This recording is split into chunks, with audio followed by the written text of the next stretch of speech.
Praise the Lord. ஆண்டவராகிய இயேசு கிறிஸ்துவின் நாமத்தினாலே உங்கள் ஒவ்வொருவரையும் அன்போடு வாழ்த்துகிறேன். சுகமாய் இருப்பீர்களாக, பலனாய் இருப்பீர்களாக, திடனாய் இருப்பீர்களாக.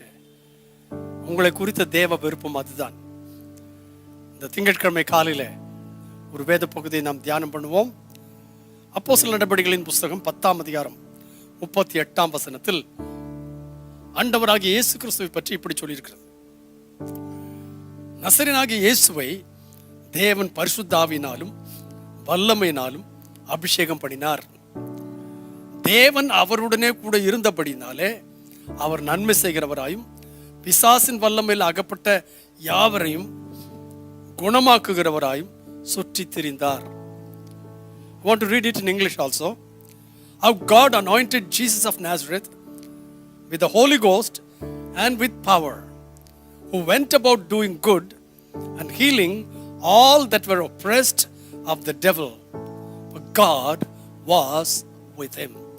இந்த காலையில் நான் உங்களுக்கு சொல்லத்தக்கதான, எனக்கும் சொல்லிக் கொள்ளத்தக்கதான ஒரு வேத பகுதி என்னவென்று கேட்டால், தேவன் அவரோடு கூட இருந்தபடினாலே.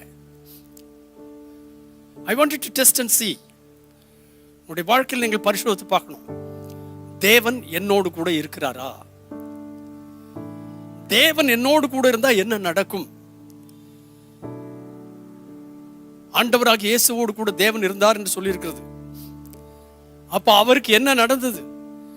நசரேயனாகிய இயேசுவை அந்த தேவன் பரிசுத்த ஆவியினாலும் வல்லமையினாலும் அபிஷேகம் பண்ணினார். என்னை கேட்கிற தேவ பிள்ளைகளே, உங்கள் ஒவ்வொருவருக்கும் அந்த அபிஷேகம் தேவை, எனக்கும் தேவை. அந்த அபிஷேகம் நமக்குள் இருக்குமேயானால் சாதாரண மனுஷராகிய நாம் வல்லமையுள்ள மனுஷராய் மாறுவோம். தைரியமற்ற மனுஷர் தைரியம் உள்ளவர்களாய் மாறுவோம். அது மாத்திரமல்ல, அவர் நன்மை செய்கிறவராயும் பிசாசின் வல்லமையில் அகப்பட்ட யாவரையும் குணமாக்குகிறவராயும் சுற்றி திரிந்தார். So he gives us the same power and anointing.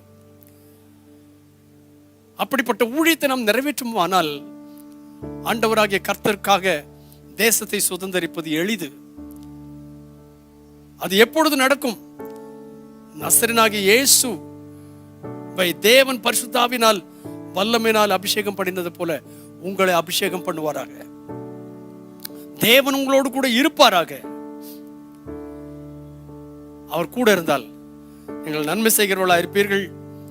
பிசாசின் வல்லமையில் அகப்பட்ட யாவரையும் குணமாக்குகிறவர்களாக இருப்பீர்கள். அந்த அதிகாரத்தை தேவன் இந்த காலை வேளையிலே உங்களுக்கு தருவாராக. நீங்கள் சாதாரண மனுஷர் அல்ல, அதான் அசாதாரணமான மனுஷர். உங்களுக்குள் இருக்கிற ஆவி சாதாரணமான ஆவி அல்ல, அது பரிசுத்த ஆவி. அதனால் நிறைக்கப்பட்டவர்களாய் முன்னேறி செல்ல கர்த்தர் உங்களுக்கு உதவி செய்வாராக.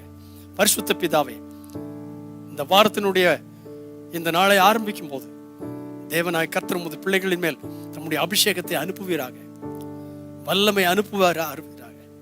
அவள் நன்மை செய்கிறவர்களாய் சுற்றி திரிவார்களாக. பிசாசின் வல்லமையில் அகப்பட்ட யாவரையும் விட்டுவிக்கிற கர்த்தாவே அற்புத கிருபை பெற்றவர்களாய், வரங்களை பெற்றவர்களாய் வாழ்வார்களாக. தங்களையும் காத்துக் கொள்வார்களாக. அதனால் முழு தேவ பிரசன்னம் அவளோடு கூட இருக்கட்டும். ஆசீர்வதியும் இயேசு கிறிஸ்துவின் நாமத்தில் பிதாவே, ஆமென். ஆவினால் நிரம்பியிருங்கள். கர்த்தருக்கு ஊழியம் செய்யுங்கள்.